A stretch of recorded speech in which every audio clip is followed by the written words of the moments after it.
Welcome to part two of our series on money and power, trauma, and business. Last week, we addressed scarcity conditioning and money shame. And this week, we are going deeper with the belief that your worth is tied to what you earn. For those of you that are new, hi, I'm Tiffany Zehara, and I specialize in bringing humanity back into business by stopping compartmentalization and bringing your whole self into your work so you can do what you're here to do in this amazing world with the fantastic gifts that you have. So, one of the most insidious money traumas is the belief that our value as a person is directly connected to our financial productivity.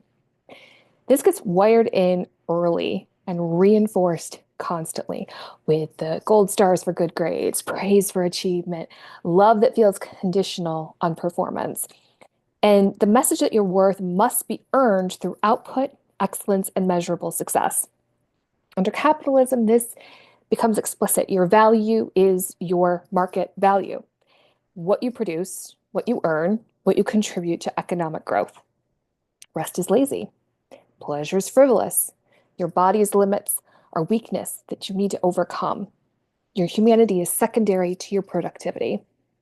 By the time you start a business, this conditioning is so deeply ingrained, you don't even question it. Of course, your worth is tied to your revenue. Of course, you have to earn the right to rest.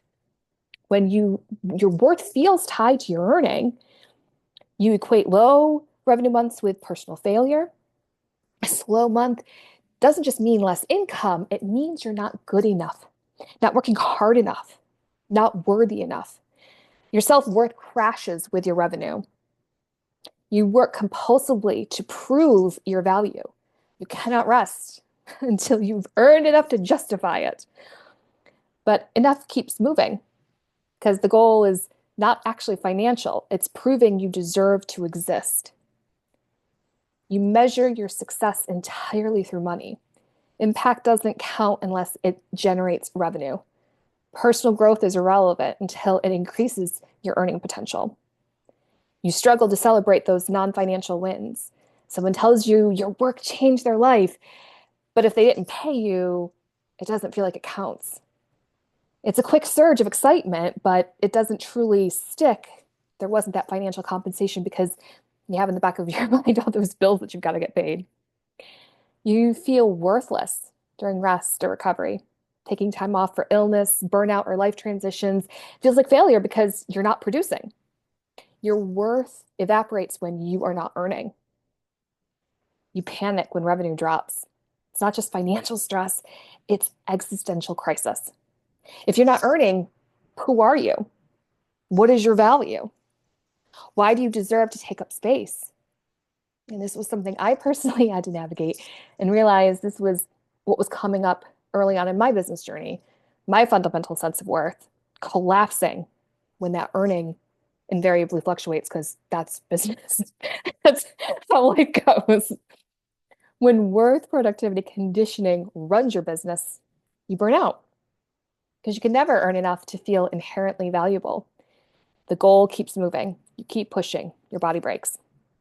When moral conditioning runs your business, you stay small because growing feels like moral compromise. Keep yourself poor to stay good. When class trauma runs your business, you either replicate the instability you're trying to escape or sabotage the stability you're building. None of this creates sustainability. It creates suffering with a business plan attached. These patterns do not resolve cleanly. They resurface during financial stress, growth edges, and moments when old conditioning gets triggered. The work is recognizing that when they show up, gotta choose differently. Notice when your worth feels tied to your revenue and remind yourself you are valuable regardless. If you want to identify your specific pattern around money trauma, take the quiz in the description, and I will see you in the next video. Bye.